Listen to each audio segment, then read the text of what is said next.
Hello students, dual problem में आज हम ड्यूल सिंप्लेक्स मेथड पढ़ेंगे। यानी कि कोई भी हमें अगर एलपीपी गिवन है तो हम इस ड्यूल सिंप्लेक्स मेथड से उसको सोल्व करेंगे।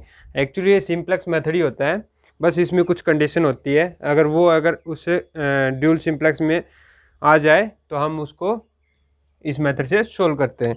तो सबसे पहले इसके स्टेप देख लीजिए, 5-6 स्टेप हैं। कोई भी हमें गिवन होगी एलपीपी, ठीक है। इसका एल्गोरिथम जो है, कोई भी एलपीपी को पहले आप स्टैंडर्ड फॉर्म में बना लीजिए। Step first,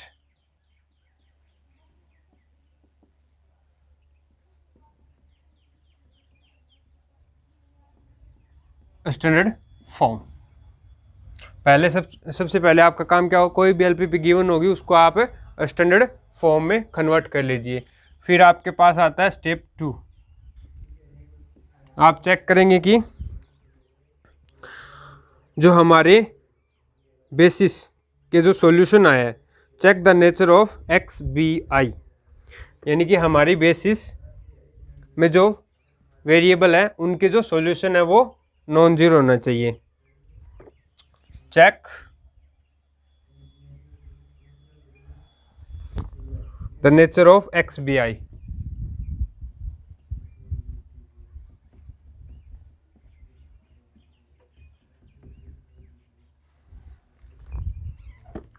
I is equal to, यानी कि जितने भी हमें बेसिस में एलिमेंट आ रहे हैं, एम आ रहे हैं, तो जो जितने वेरिएबल की वैल्यूज आएंगे वो सारी की सारी चेक करनी है।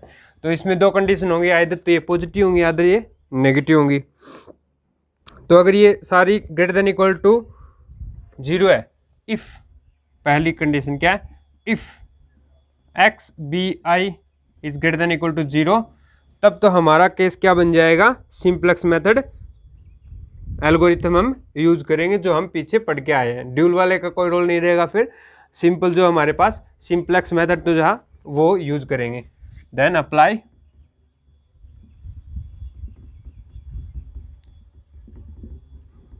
Simplex method. आई बात समझ में। नेक्स्ट, अगर इसमें कोई भी x B i less than 0 हो जाएगा तो हमारे पास ये सिंप्लेक्स मेथड नहीं लगाएंगे, फिर हमारे पास दूसरा एक तरीका है। If x B i is less than 0 for some i, then go to step 3, then go to step 3। आई बात समझ में। अब स्टेप 3 क्या है, स्टेप 3 क्या है, जो भी हमारे एक्स बी आई नेगेटिव आए हैं उनकी सबसे आप पॉजिटिव वैल्यू लोगे, सॉरी सबसे मोस्ट नेगेटिव देखेंगे। देखो स्टेप 3 में सबसे पहले हम जेड जे माइनस सी जे के बारे में देखेंगे, एनालिसिस करेंगे। Check the nature of z j minus c J.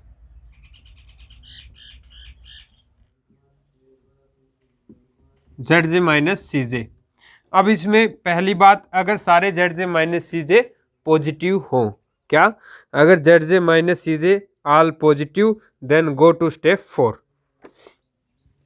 If all z j minus c j is greater than equal to 0, then go to step 4।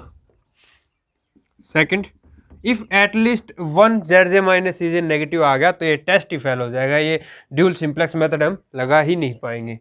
If at least one z j minus c j is negative, then test fail, ये test implement नहीं होगा, इस test का हम use नहीं करेंगे, ठीक है। तो अपने पास क्या होना चाहिए, अगर सारे वेरिएबल की वैल्यू अगर पॉजिटिव आ रही है तब तो हम सिंप्लेक्स मेथड लगा के सोल्व कर लेंगे। बस इसमें नई बात ये वाली है, अगर इनमें एक्स बी आई नेगेटिव आ रहे हैं, क्या एक्स बी आई अगर नेगेटिव आ रहे हैं तब हम फिर जेड जे माइनस सी जे चेक करेंगे। जेड जे माइनस सी जे सारे के सारे पॉजिटिव होनी चाहिए। अब देखो सिंप्लेक्स मेथड में क्या होता था, जेड जे माइनस सी जे हमारे पॉजिटिव आता था तो हमारे पास दी एंड हो जाता था। क्या मतलब, हमारे पास ऑप्टिमल सॉल्यूशन मिल जाता था। बट यहाँ पे प्रॉब्लम ये आ रही है कि इसमें एक्स बी आई जो है वो नेगेटिव आ रहा है, और ऑप्टिमलिटी के लिए ये सॉल्यूशन नहीं होना चाहिए, क्योंकि सारे के सारे x B i greater than equal to 0 होना चाहिए। सिंप्लेक्स में होता है ना, हमारी एलपीपी में ये कंडीशन होती है कि सारे के सारे वेरिएबल पॉजिटिव होने चाहिए। बट यहाँ पे जो सिंप्लेक्स जो टेबल से हम सोल्व किया तो यहाँ पे जो वेरिएबल है वो नेगेटिव आ गया, इसलिए हम फिर चेक करेंगे जेड जे माइनस सी जे हमारे सारे के सारे पॉजिटिव होने चाहिए। अब हम इसमें एक डिपार्चरिंग वेक्टर करेंगे, इसको किसको, स्टेप 4 क्या होगा हमारा, step 4 is a select a vector y k to be removed for which x b k is minimum. यानी कि जो जो हमारे एक्स बी आई नेगेटिव है उनमें सबसे मोस्ट नेगेटिव निकाल लो, उसके करस्पॉन्डिंग हम वाई के को रिमूव कर देंगे। सेलेक्ट ए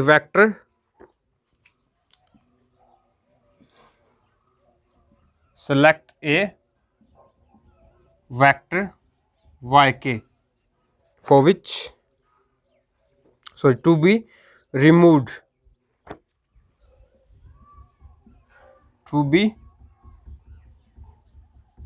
एक हमें वाई के ढूंढना है रिमूव करने के लिए, जिसको हम की एलिमेंट बोलते हैं, फॉर विच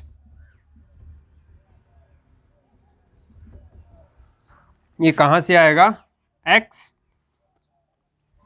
बी के ढूंढो।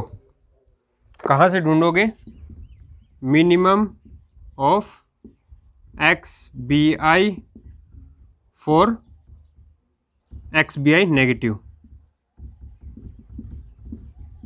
यानी कि जो जो हमारे पास एक्स बी आई नेगेटिव आए थे उनमें सबसे मिनिमम यानी कि मोस्ट नेगेटिव ढूंढ लो, जिस एक्स बी के करस्पॉन्डिंग है वो वहाँ से वाई के उठाओ कॉलम, और वो उसको हम गायब करेंगे, डिपार्चरिंग वेक्टर हो जाएगा। अब हमारी बेसिस में कोई डिपार्चरिंग वेक्टर आ रहा है, इसका मतलब हमारे पास एक इंटरिंग वेक्टर भी होना चाहिए, है ना।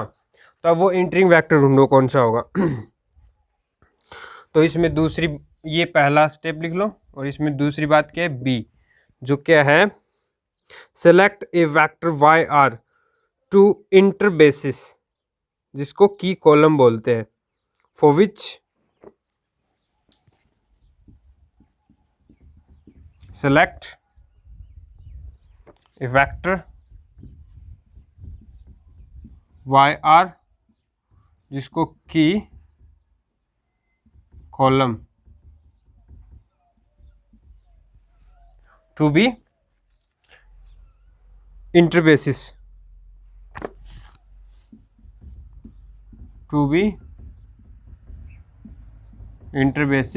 फॉर विच, कहाँ से आएगा ये, तो वो देखने के लिए हम क्या करेंगे, z r minus c r बटे एक्स बी आर, सॉरी हाँ y k r is equal to z j minus c j divide by y k j is less than 0। ठीक है, अब इसका मीनिंग क्या है वो आप एक एग्जाम्पल के थ्रू समझने की कोशिश करना कि ये जो हमारा इंटरिंग वेक्टर है ये कहाँ से आता है, कैसे आता है। ठीक है, तो वो चीज़ हम देखते हैं। ठीक है, ये हमारा इंटरिंग वेक्टर हो गया। इसके बाद क्या होता है, ये इंटरिंग वेक्टर हो गया और ये डिपार्चरिंग वेक्टर हो गया। इनका जो कॉमन हमारे पास पॉइंट है उसको हम की एलिमेंट बोलते हैं, जिसको हम 1 बनाते हैं, और बाकी ऊपर नीचे उसके 0 बनाते हैं। बाकी वही सिंप्लेक्स मेथड से फिर जेड जे माइनस सी जे निकाल लो। अगर फिर ये सारे एक्स बी आई पॉजिटिव आ रहे हैं तो हमारे पास सिंप्लेक्स मेथड से सोल्व कर लेंगे। अगर कोई भी नेगेटिव आ रहा है तो फिर हम जेड जे माइनस सी जे देखेंगे। जेड जे माइनस सी जे अगर पॉजिटिव है तो हम स्टेप 4 पे आ जाएंगे, और अगर लेस देन आ गया कोई न कोई तो हमारे पास टेस्ट फेल हो जाएगा। और इसमें आने के बाद हम एक इंटरिंग वेक्टर ढूंढेंगे और एक डिपार्चरिंग वेक्टर ढूंढेंगे, बस वही चीज़ है। तो वो ढूंढने का तरीका देख लो इस एग्जांपल में। तो मैं एग्जांपल ले रहा हूँ एक, हमें एक एलपीपी गिवन है, minimization ZP is equal to 2x1 plus x2 और सब्जेक्ट हमें गिवन है 3x1 plus x2 is greater than equal to 3 और दूसरी 4x1 plus 3x2 is greater than equal to 6 और तीसरी इक्वेशन है x1 plus 2x2 is greater than equal to 3, जहाँ पे जो वेरिएबल है x1 x2 वो पॉजिटिव है। ठीक है, तो इसमें पूछा गया solve the following problem by dual simplex method. तो अगर आपसे जब ये पूछा जाए कि ड्यूल सिंप्लेक्स मेथड से सोल्व करो, तभी आपको इस मेथड का यूज करना है, अदरवाइज आप डायरेक्ट सिंप्लेक्स मेथड से सोल्व कर सकते हो, और जो हमें ड्यूल की हेल्प से इसको सोल्व करना होता है वो भी एक दूसरा तरीका होता है। यानी कि अगर आपसे बोल दे कि solve the LPP by help of dual, तो आपको ड्यूल की हेल्प से इसको सोल्व करना है। ठीक है, जो हम पिछले एग्जाम्पल कर चुके हैं। ठीक है, तो अब हम इसको ड्यूल सिंप्लेक्स मेथड की हेल्प से सोल्व करेंगे। तो ये क्या बोलता है, सबसे पहले आप इसको स्टैंडर्ड फॉर्म में कन्वर्ट कीजिए। तो इसकी स्टैंडर्ड फॉर्म देखिए पहले क्या होगी, इसको मैक्स कर दीजिए। ठीक है, मैक्स करोगे तो क्या होगा, नेगेटिव साइन लग जाएगा, 2x1 माइनस x2। इनको आप लेस देन इक्वल टू बनाइए, यानी कि तीनों equation greater than equal to है तो इनको माइनस से मल्टीप्लाई करवा दीजिए, -3x1 minus x2 is less than equal to -3। दूसरी -4x1 minus 3x2 is less than equal to -6 और तीसरी -x1 minus 2x2 is less than equal to -3। अब चूंकि हमें इसको ड्यूल सिंप्लेक्स मेथड से सोल्व करना है, तो सबसे पहले हमें इसको इक्वल बनाना है। इक्वल बनाने के लिए ये लेस देन इक्वल टू है तो यहाँ पे एक स्लैक वेरिएबल ऐड कर दीजिए, यानी कि +x3 plus x4 plus x5 और ये इक्वल बन जाएंगे। और यहाँ पे ऐड कर दीजिए 0x3 0 x4 0 x5 और x1 x2 x3 x4 x5 all are greater than equal to 0। तो ये हमारी स्टैंडर्ड फॉर्म फर्स्ट टेबल के लिए तैयार हो चुकी है। अभी इसकी फर्स्ट टेबल बनाइए, सिंप्लेक्स फर्स्ट टेबल। मैं यहाँ बनाता हूँ। तो सबसे पहले हमारे पास C और यहाँ पे B या फिर XB भी इसको लिख सकते हो, यानी कि जो हमारे वेरिएबल की वैल्यूज है वो इसमें आती है, वेरिएबल की वैल्यूज। और वेरिएबल कौन कौन सा होगा वो यहाँ पे लिख देंगे, यानी कि बेसिस में क्या होगा, और हमारे पास जो वेरिएबल है बेसिस के करस्पॉन्डिंग, यानी कि x5 है या x6 है या x7 है, ऐसे वो यहाँ पे आ जाएंगे और उनकी जो वैल्यूज हैं वो यहाँ पे आएंगी। और ये CB यानी कि बेसिस के करस्पॉन्डिंग हमारे पास जो कोफिशिएंट यानी कि कोस्ट वेक्टर के कोफिशिएंट है वो यहाँ पे आ जाएंगे। ओके, फिर यहाँ पे y1 y2 y3 y4 और y5 तक हमारे पास वेरिएबल गिवन है। अभी इस टेबल को आप फिल कर लीजिए। तो C की वैल्यूज -2 -1 -2 -1 0 0 0। ओके, फिर ये तीन इक्वेशन है, -3 -1 और 1, -3 -1 1 0 0। दूसरी में क्या, -4 -3 -4 -3 0 1 0 और तीसरी में -1 -2 -1 -2 0 0 1। आ रहा है ना समझ में। अब b की वैल्यूज़ क्या क्या है, -3, -6 और -3, -3, -6 और -3। और b में हमारे पास आ रहा है α3, α4, α5, यानी कि x3, x4, x5, 0, 0, 0। अब देखो हमारे पास बेसिस क्या है, ये वाली है, और यानी कि ये वेरिएबल है। इन वेरिएबल की वैल्यूज़ -3, -6 और -3 आ रही है। अब देखो हमारा टेस्ट जो हमने पिछले सिंप्लेक्स मेथड का जो एल्गोरिथम लिखा था उसमें मैंने कंडीशन क्या लिखी थी, अगर हमारे पास XBI की वैल्यूज़ अगर पॉजिटिव आती है तब तो हम सिंप्लेक्स मेथड से सोल्व करेंगे, अगर इनमें से कोई भी एक नेगेटिव आ गई तो हम इसको ड्यूल सिंप्लेक्स मेथड से यानी कि स्टेप 4 में चले जाएंगे। अब आ रहा है इसमें नेगेटिव आ रहा है ना, तो हम स्टेप 4 में जा रहे हैं, यानी कि हम ZJ माइनस CJ चेक करेंगे पॉजिटिव आ रहे हैं नहीं। ZJ माइनस CJ अगर ऑल पॉजिटिव आ रहे हैं तब हम बोलेंगे कि हमारा मेथड जो है वो, हमारा मेथड क्या हो रहा है, काम करेगा। अदरवाइज अगर नेगेटिव आ गया तो हमारा टेस्ट ही फेल हो जाएगा, यानी कि सिंप्लेक्स ड्यूल सिंप्लेक्स मेथड ही नहीं लगा सकते।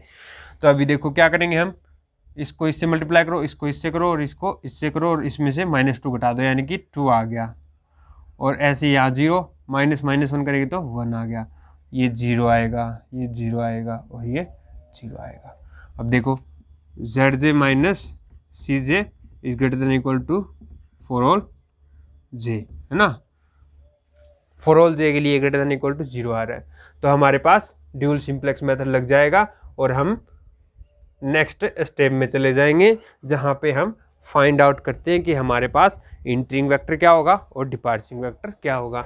अब सबसे पहले हम क्या निकालते हैं, XBK। तो सबसे पहले हम निकालेंगे XBK क्या होगा हमारे पास, XBK, क्योंकि फिर इसके जो K की वैल्यू आएगी ना, यहाँ पे K की वैल्यू आएगी उसके करस्पॉन्डिंग हमारे पास डिपार्चरिंग वेक्टर होगा, वो गायब हो जाएगा।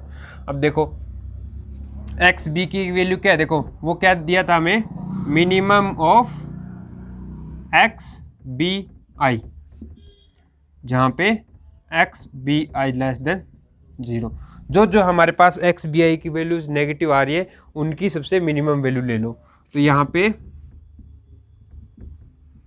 XBI की मिनिमम वैल्यू क्या क्या है, सॉरी XBI नेगेटिव कौन कौन से हैं, X3 भी नेगेटिव है, X4 भी नेगेटिव है, X5 भी नेगेटिव है, यानी कि -3, -6 और -3।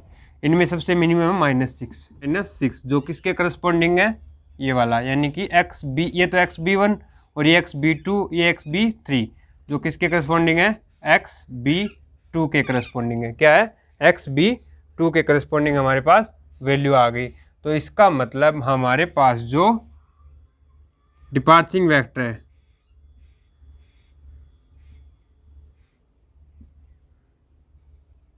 डिपार्चरिंग वेक्टर देखो ये कौन सा है, X4 के करस्पॉन्डिंग आ रहा है ना, तो यहाँ पे देख लो जो भी हमारी बेसिस में 1 आ रहा है वो चला जाएगा, ये इसके करस्पॉन्डिंग आ रहा है ना, तो ये हमारे पास डिपार्चरिंग वेक्टर हो जाएगा।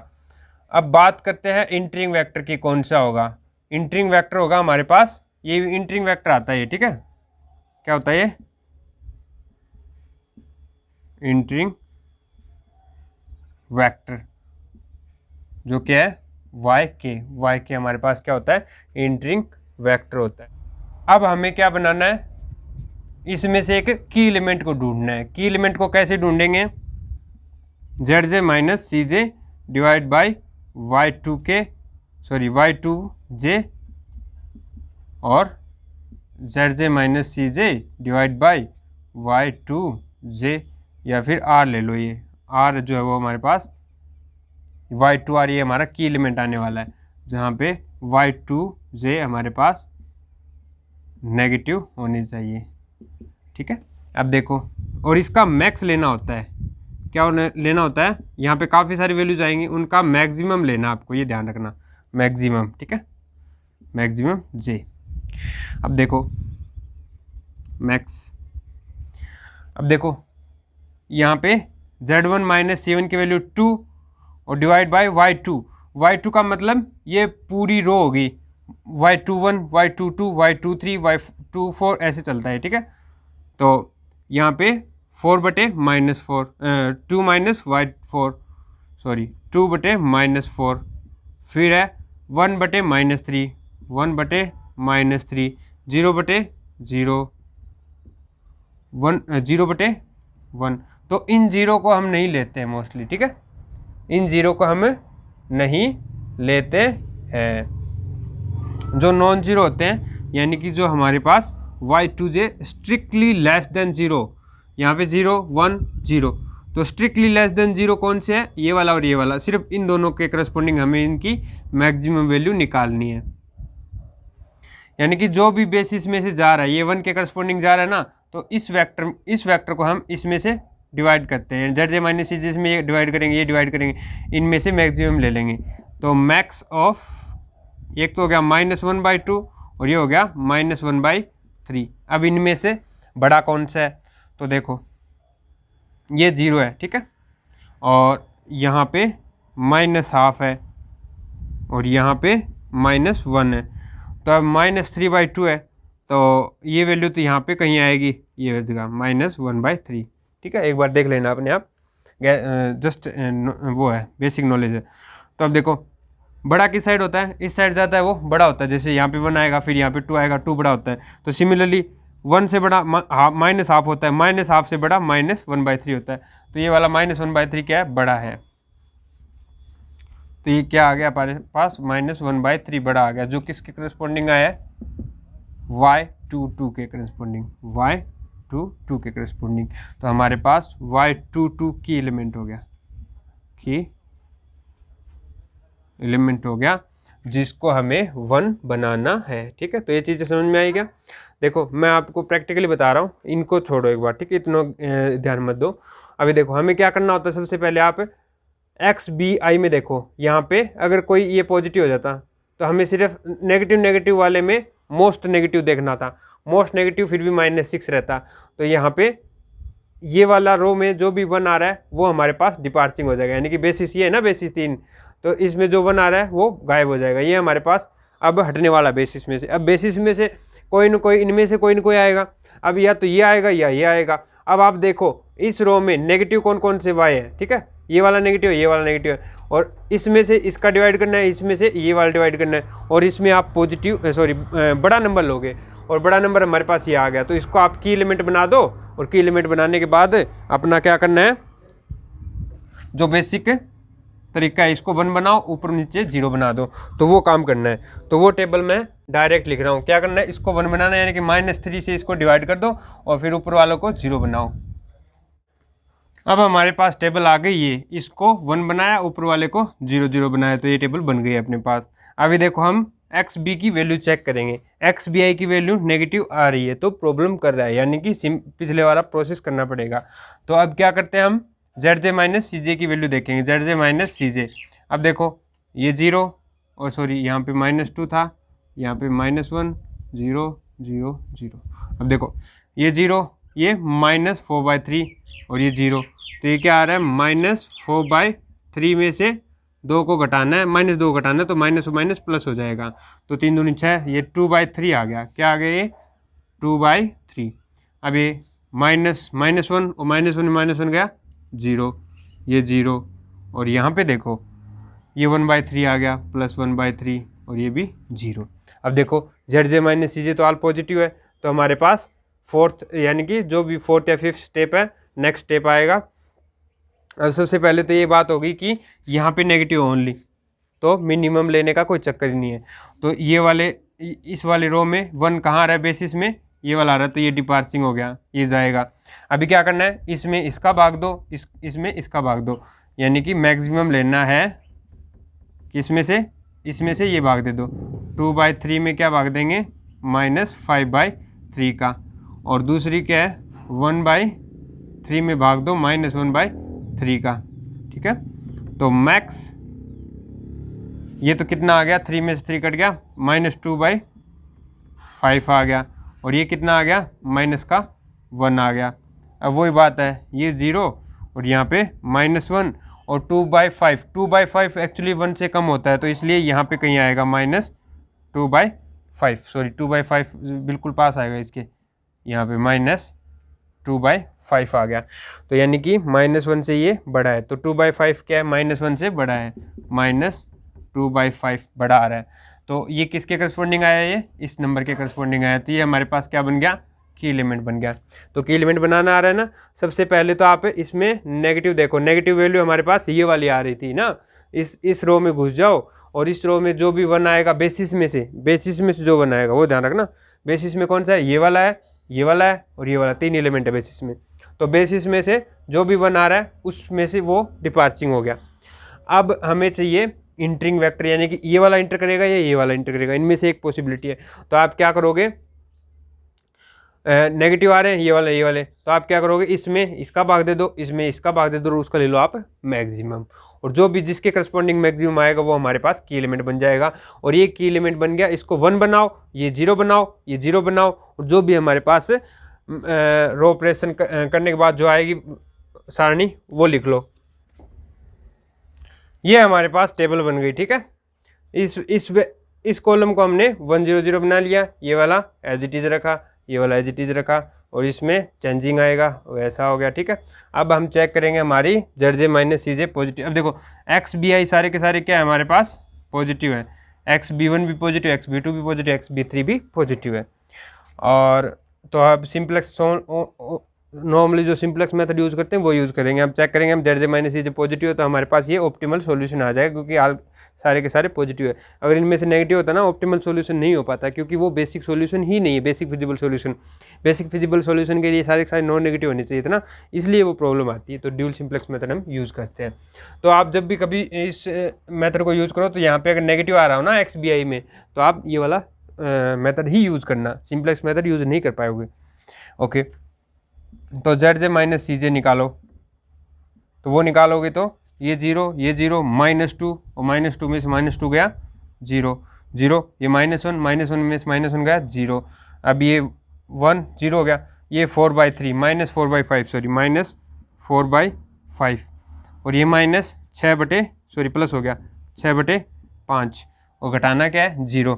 तो 6/5 में से 4/5 गया, 2/5 आ गया, 2/5, ये 0, ये 3/5 पॉजिटिव का, और ये -2/5 हो -0, तो ये 1/5 आ गया, और ये 0।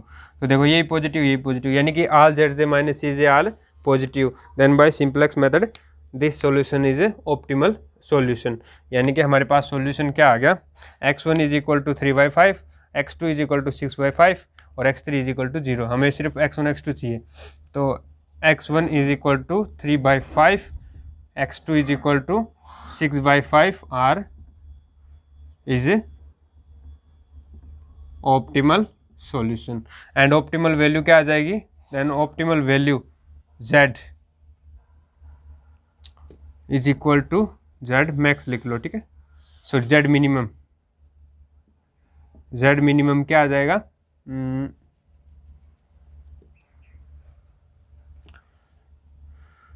6/5 + 6/5 यानी कि 12/5 हमारे पास ऑप्टिमल सॉल्यूशन आ गया। तो ऐसे इसे ड्यूल सिंप्लेक्स मेथड को यूज़ करना है, ठीक है।